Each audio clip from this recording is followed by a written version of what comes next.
So today's session will be discussing about the overview of pain management. We'll be talking about the various methods which are used in pain management. We'll be discussing about the familiarity with the various pain scales, whether it is a unidimensional, multidimensional, and pain scales which are used in special population groups, pediatric and mental health, mental age groups. Facilitate the ability to choose appropriate pain scales for different age groups and assess the treatment of pain. So these will be the agendas for today's session. A brief overview, and I have, with every session, this important.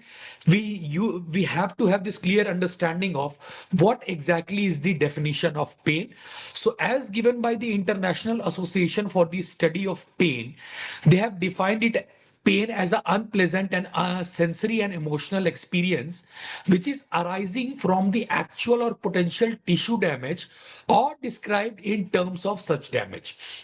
It can be sensory, emotional, cognitive, behavioral components that are interrelated with environmental, developmental, socio-cultural, and contextual factors. So there has the role of four important factors play an important role, and this is the standard definition which is given by the IASP, that is the International Association for the Study of Pain. Now, by its very definition, we all know that pain is an internal subjective experience that cannot be directly observed by others or measured by the use of physiological markers or bioassay. Like you can, there are various types of diseases are there for which you run or we run a biomarkers or physiological markers to evaluate the same. But as pain is internal, which is not visually seen by the other people or by the other treating physician, so it becomes a subjective experience by the whom with which who or she he or she is suffering from. So therefore the assessment of pain therefore relies largely and in many cases exclusively upon the use of self report. So this is very important, and this forms the basis of the pain assessment. So through the self report of pain or any other construct is the subject to a number of bias. A good deal of effort has been invested in testing and refining self report methodology with the field of human pain research. So this is based on the efforts which are being dwelled into the various methods which are used in the assessment of pain, along with the research which are being again going on and still going on for the pain assessment. Now, the Joint Commission in the United States has set standards for the assessment of pain where in the hospitalized patients, so patients who are hospitalized, especially in the USA, so there is a Joint Commission of Pain Assessment and Management which have laid down the standards for the hospitals. So what are those standards? The first is the hospital respects the patient's right to pain management. It is very important, protection of the patient right. Then the second is the hospital educates all licensed independent practitioners on assessing and management of pain. The third is the hospital assesses and manages the patient pain. Then hospital conducts a comprehensive pain assessment, which is consistent with the scope of care, the services, the treatment, and with the patient's condition. So the hospital has to form or hospital assesses the pain of the patient along with the management, and then it conducts or forms a pain assessment which is directly linked with the care, treatment, services, and the which are being provided by the hospital along with the patient condition.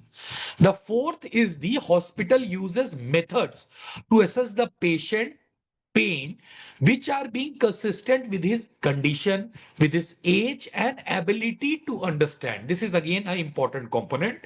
The fifth is the hospital assesses and reassesses its patient. So there is a continuous ongoing assessment of pain which is being done by the hospitals. It is not just a one way one because you have assessed, and if you have used any scales on a rating of 1 to 10, and then the patient say that okay, at the presentation to the hospital or to the emergency, he or she had a pain of 8, which has subsequently gone down to maybe 3, 4 or 2, or maybe increased. So there has to be a continuous assessment and reassessment. Then the hospital defines in writing the criteria that identify when additional, specialized, or more in-depth assessments are required to be performed for the pain. So there has to be laid down of the specific criteria for the more in-depth perception if there is need for the same. And the sixth and the last is based on the patient assessment and his needs and the condition. The education and training which are being provided to the patient by the hospital include any of the following, and what that can be: the discussion of pain has to be done, risk of pain has to be exactly taught or exactly told to the patient, the importance of what exactly will be the effective pain management, the pain assessment process which the hospital or the treating clinician will follow, and what exactly the methods which he or she or the hospital will use for the management of pain. So these are the important guidelines from 1 to 6 which has been laid down by the Joint Commission Pain Assessment and Management by the USA. Now, again, as we discussed, that it should be an ongoing, individualized, and documented. So it shouldn't be something verbal, and everything has to be documented, and it should be a continuous process. So patients should be asked to describe their pain. How? This description of the pain should be based on the following characteristics. The first important part is the location. Where exactly is the patient feeling? Where exactly is the location of pain? Whether the pain is radiating to the other body parts or to the adjacent neighboring structures. What exactly is the mode of onset? Whether it is a insidious onset, whether it is an acute onset. What exactly is the character of pain? What exactly is the temporal pattern and aggravating and relieving factors along with the intensity of pain? So again, as we have seen, and we have, every time we take the history of the patient, which starts with the onset, duration, progression, aggravating and relieving factors. So these are also the important components which are to be asked. So yes, so these what I was talking about, that again, onset, duration, progression, aggravating and relieving factors, which are used to which we routinely ask to the patient when we clinch to their history part. Now these are again the important part when also asked to the patient when he or she has been used to describe the pain. So again, although pain cannot be considered vital because pulse, BP, nor it is a sign, the suggestion that it should be routinely measured along with the vitals like temperature, pulse, blood pressure, respiratory rate is a powerful reminder to healthcare providers to attend to their patient suffering, because it is a very important component, because neither it is a vital nor it is a sign or so, but it is to be routinely measured along with these components, because it will help the healthcare professional or the hospital to attend when the patient is in suffering. So unfortunately, simple routine documentation of pain levels has not been shown in and of itself to lead any improvement in the quality of pain management. However, proper assessment is still a desirable goal before appropriate treatment. So many of the hospitals, if you see now, because majority of the corporate and big shot corporate hospitals have come up, whether talking about the Indian scenario also. So you see that every history sheet or every clinical sheet in which you write the treatment or write the clinical history, there is a pain scale at the bottom of the sheet or to the upper side. So it is very, becomes convenient, so that then and there itself you ask the patient or you tell the patient to document the same, what exactly is the scoring. So you exactly predict the scoring of the patient. But again, many of the hospitals, they do so for the sake of routine documentation, or for some assessment board of like NABH or so, because it is mandatory once your hospital has undergone accreditation by the National Hospital Board.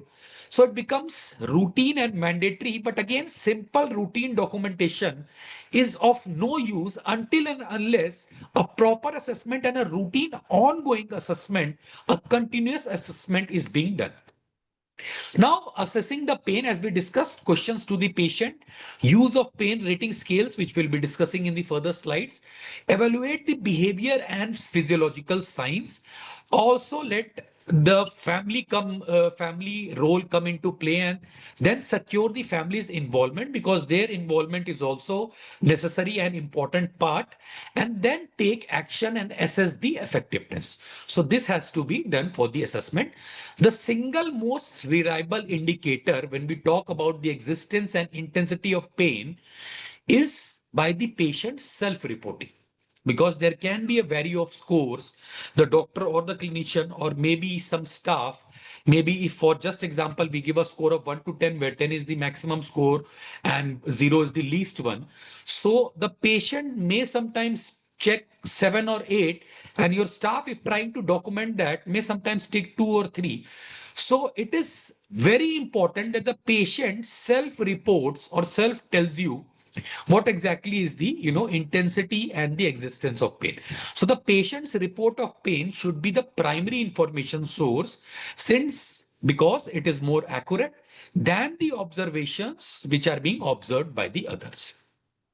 Now, again, American Pain Society guidelines for the treatment of acute and cancer pain suggest that each of the following assessments should occur. What? So the patient self-report pain should be charted and it should be displayed.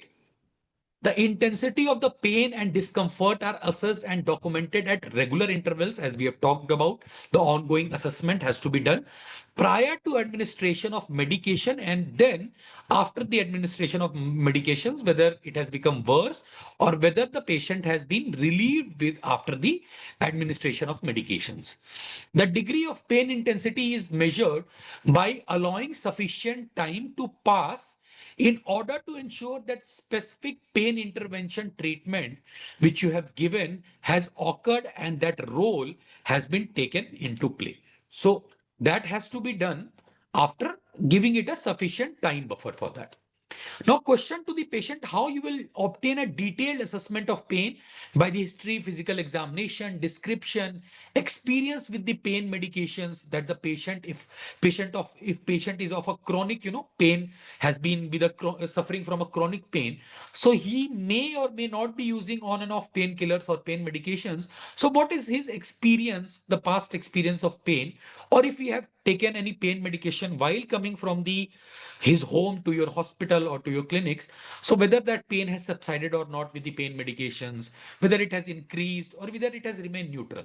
Use of non-pharmacological techniques like physiotherapy and acupressure, and so family experience. What exactly is the family experience? And that is very important, because sometimes the patient maybe you have to break the ice, because it is very important that the that we talk about is the doctor patient relationship. So the patient is more comfortable with his family members to share his or her problem, rather than narrating the same problems to the doctor at the initial encounter. So once you break that doctor patient relationship, once you break that ice, it becomes easy, and then the patient is also very comfortable in experiencing his overall quality and overall describing his pain. Quality, location, duration, of course, intensity, radiation, aggravating and relieving factors, and then the associated symptoms. Use of appropriate pain scales has to be done after you have dwell a lot into the history, and then you chart it according to the pain scales. Cognitively impaired status, sedated patients, children. Again, pain can be multidimensional and therefore tools can be limited. So you can directly ask the patients, or if patient is not in a state or so, then you can also involve the family members when it is appropriate.